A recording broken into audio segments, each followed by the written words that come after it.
最近在俄乌战场上，一批外表有棕褐色涂装的炮弹出现在乌克兰士兵手中。令人惊讶的是，这些弹药呢是伊朗在2022年生产的。这也不免让人深思，为什么一贯大力支持俄罗斯的伊朗，它的弹药反而会出现在乌军手里？难道伊朗准备反水了吗？具体细节咱们接着往下看。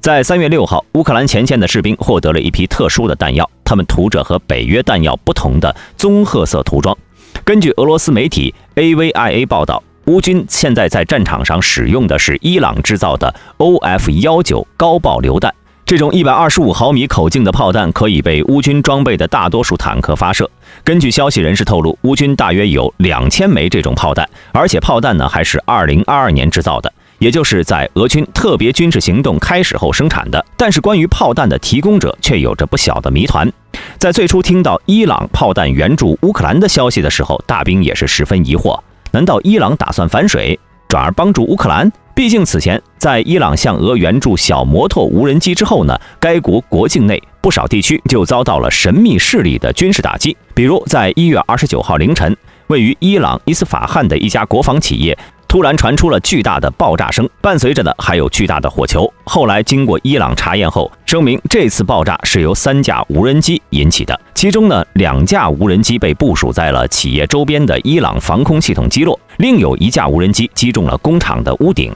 但是只是造成了轻微的损坏。但是从视频中看啊，炸得那么大，这个所谓的轻微损害怎么看都有点像是在轻描淡写的避重就轻。同一时刻，在伊朗境内的其他区域也都发生了爆炸事件。再反观伊朗官方的态度，很有可能是被打怕了。因此在这场战争中，伊朗将弹药援助给乌克兰也并非不可能。除此之外呢，还有人猜测啊，这些伊朗制造的125毫米炮弹也有可能是乌军在战场上缴获的战利品。毕竟此前传出过消息，伊朗呢要向俄罗斯出售炮弹的消息。不过大兵认为啊，在战场上一次性缴获2000多发炮弹的可能性并不大，这种可能性呢几乎可以被排除。后来经过大兵不断的查阅，才发现啊，美国才是这些弹药的提供者。在今年2月份，北约秘书长斯托尔滕贝格就公开宣布，北约各成员国的弹药库即将告急，恐怕难以继续给乌军送上足够的弹药。如果想要继续援助乌克兰，各国只能加大生产力度，否则连本国军队所需的武器弹药都要没有了。但是弹药从生产到抵达乌克兰总是需要一些时间的。这时候美国想出了一个办法，那就是用此前缴获伊朗的弹药去援助乌克兰。根据美国媒体《华尔街日报》的报道称，作为北约反走私行动的成果，从去年4月开始，美国就开始将大量扣押的伊朗武器送到乌克兰战场。比如在去年12月1号，美国海军在阿曼湾进行首次收缴行动，美国海军第5舰队蒙特利号巡洋舰在北阿拉伯海的霍尔木兹海峡扣押的一艘伊朗军火船，船上呢装载有100多把 SVD 型狙击步枪、1000多把56式冲锋枪、100多把赛义德型大口径狙击步枪、200多具火箭筒、200多挺 PKM 轻型机枪，还有50枚 9M111M 短号反坦克导弹和上百万发的 7.62 毫米弹药等等。而到了今年1月6号，美国海军苏利文号驱逐舰再次缴获了2000支突击步枪，据称呢，其中很大一部分是伊朗的 AKS-74U， 这些武器呢都是从伊朗运出来的。到了1月15号，法国海军同样也缴获了3000支突击步枪、578000发子弹以及23发伊朗仿制的短号反坦克导弹。值得一提的是，伊朗制造的这些武器呢，大多数与苏制武器规格相同，而经过1年的消耗，乌克兰的苏式武器弹药库已经所剩无几，所以这些弹药和武器对于乌克兰来说还是相当重要的。而在俄乌战争中呢，由于双方都拥有大量的反坦克导弹等缘故，很少发生坦克对战。俄乌两军损失的坦克大多数是被反坦克导弹、反坦克火箭弹、反坦克地雷和火炮发射的反坦克末敏弹等武器击毁的。在这种情况下，坦克的主要任务不再是寻找并歼灭对方的坦克，而是成为步兵的直接伴随火力，甚至成为压制火力。这样一来呢，高爆榴弹的消耗量就远远高于了穿甲弹和破甲弹，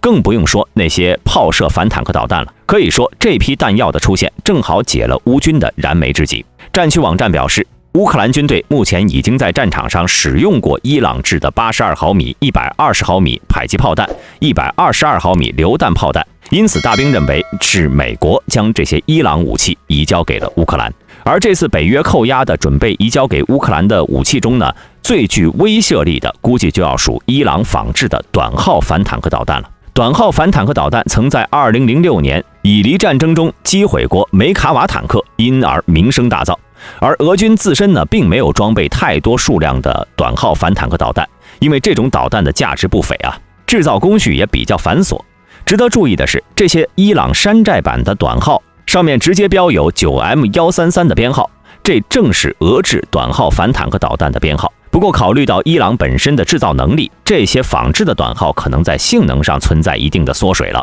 若是用来攻击俄军那些缺乏防护的老旧坦克或者低空飞行的直升机，这些导弹还是相当致命的。据悉，被缴获的伊朗山寨版短号安装有2种战斗部，编号 9M1331 的温压战斗部射程为5500米，编号 9M1332 的破甲战斗部射程为8000米。短号反坦克导弹也是伊朗拥有的威力最大的反坦克导弹，而这些被收缴的武器如果能全部作为援助送到乌克兰的话，至少可以武装乌军一个标准国土防御旅。而乌克兰的国土防御旅是按照每个县1个营、每个州1到2个旅的规模编制，成员除了少量军官，都是本乡本土符合兵役条件的老百姓。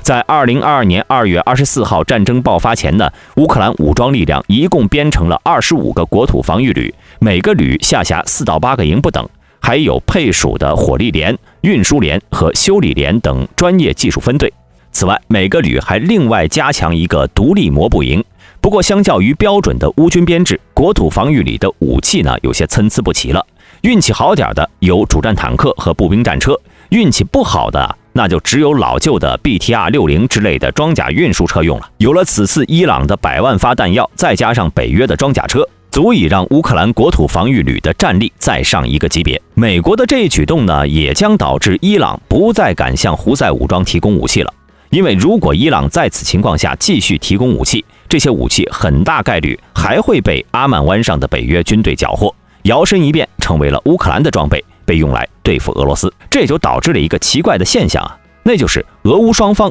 都装备有伊朗制造的武器。本身伊朗虽然是一个军工业大国，但其常年遭受武器禁运，再加上伊朗的国际形象问题，此前呢很少有国家从伊朗引进武器。而此前呢，伊朗就曾对俄罗斯出口过无人机等武器，而这次美国又要向乌克兰援助缴获的伊朗武器，那么这些武器在俄乌战争中也算有了见面的机会了。